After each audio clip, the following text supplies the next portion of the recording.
J'ai décidé à l'âge de 15 ans de devenir physiothérapeute. On a appris à ce moment-là que ma mère souffrait d'une tumeur au cerveau. Donc, elle est obligée de venir à Québec à l'hôpital de l'Enfant Jésus pour avoir une chirurgie au cerveau. Et en sortant de la salle d'opération, le neurochirurgien a dit à moi et mon père « J'ai atteint l'ère du langage, donc ta mère ne parlera plus jamais ». Puis on peut dire qu'à ce moment-là, j'ai un peu perdu ma mère. Elle est sortie de la salle d'opération. On s'est rendu compte qu'elle était hémiplégique, donc tout son côté gauche ne fonctionnait plus. Il a fallu que les rôles soient inversés pour cette période-là de sa vie. J'ai dû m'occuper beaucoup d'elle, la faire manger, l'aider à lire, ces choses-là. Puis la physiothérapie, peu à peu, au fil des traitements, ça m'a redonné progressivement ma mère. Puis c'est en voyant toute l'évolution de sa condition que j'ai décidé moi aussi de devenir physiothérapeute pour donner en quelque sorte aux suivants, là, pour leur redonner la chance de redevenir qui ils étaient, puis de permettre aux familles de retrouver leurs proches. C'était vraiment important pour moi.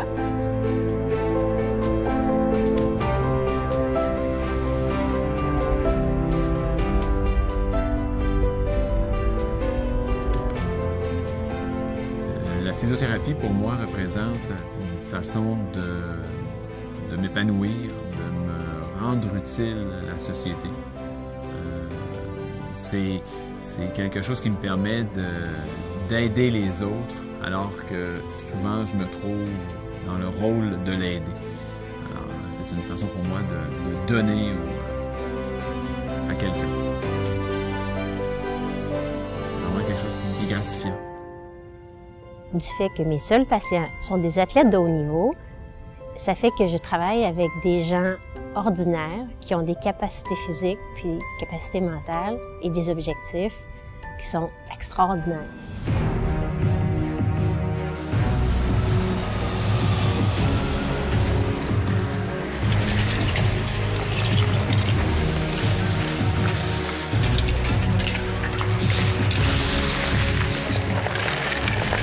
En étant sur le bord des lignes, ça nous permet de voir l'événement d'être à la minute 1, en fait, auprès de l'athlète au moment où survient la blessure. Les physiothérapeutes ont un lien particulier, privilégié avec l'athlète. C'est lui qui va être auprès de lui si jamais il y a une blessure qui se produit.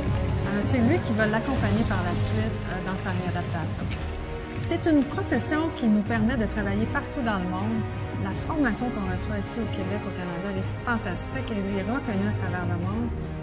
C'est une façon de se découvrir soi et d'aider les gens aussi. Quelqu'un qui aime quand il y a des défis intellectuels, quand il y a des défis physiques, qu'il y a des défis où on doit s'adapter, qu'il y a des défis où on doit avoir de la résilience. On ne peut pas avoir mieux que ça.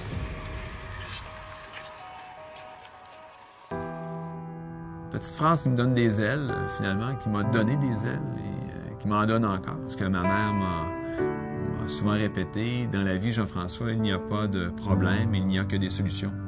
Et ça, je l'ai appliqué à ma profession parce que j'avais besoin de certains outils de mesure dans mon domaine. Et à un moment donné, j'ai eu l'idée de faire apposer des petites perles sur un galon à mesurer. C'est une couturière qui m'avait fait ça en tressant un fil à tous les centimètres. Il y avait une perle et à tous les 5 centimètres, on en mettait 2. Il y avait un petit peu de braille au travers de ça qu'on collait, là. Il fallait trouver des façons d'arriver à s'adapter. L'Enfant Jésus, c'est un milieu qui était très symbolique pour moi. C'est vraiment la place qui m'a donné la passion de devenir physiothérapeute et c'est un but, une quête, là, une très grosse réalisation pour moi d'avoir la chance de travailler à l'endroit qui m'a fait découvrir ce métier. Ce qui est vraiment stimulant, en fait, de travailler comme physiothérapeute du sport dans un milieu comme l'Institut, c'est de travailler avec plein de professionnels différents. On est beaucoup de gens qui regardent le mouvement avec des paires de lunettes différentes. Dans mon approche comme physiothérapeute au mouvement, ce que je veux, c'est m'assurer des bons patrons moteurs, je veux m'assurer de l'alignement. On veut avoir une qualité de mouvement et ça, il faut être très rigoureux. On fait plein d'exercices différents pour vraiment stimuler le système nerveux de plein de façons, donc ça devient inné. J'ai tellement de plaisir à faire mon travail. On donne beaucoup aux athlètes, mais on a également énormément de retours. Le sentiment d'accomplissement quand je finis ma journée, bien, ça, c'est quelque chose qui m'allume beaucoup. C'est un très beau métier. C'est un métier où on palpe l'humain. On travaille sur les gens, on travaille sur la personne comme telle. On est dans la fonction, on redonne la possibilité de faire des activités. C'est le plus beau métier du monde, ça. C'est très gratifiant. C'est souvent ce que je dis, c'est ma paye, c'est de savoir que vous allez mieux. Et puis, c'est beaucoup de reconnaissance parce que lorsque les gens reprennent leurs activités, bien, c'est grâce à toi.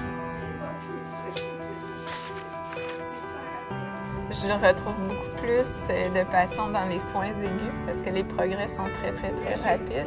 Donc, en quelques jours, on peut voir des progrès phénoménaux.